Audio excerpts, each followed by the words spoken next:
খেলাবো তোমার। তুমি শোনো মেয়ে, যেভাবে আপনি নিচে নিতে পারি।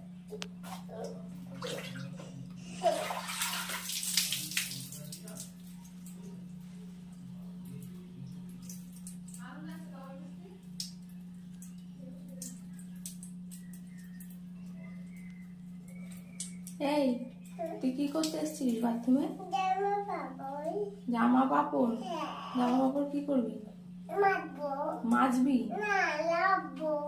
রাখবি? হ্যাঁ। কোথায় রাখবি? এখানে। তোকে কি কেউ বলেছে জামা কাপড়গুলো ধোয়া? হ্যাঁ। কে বলেছে?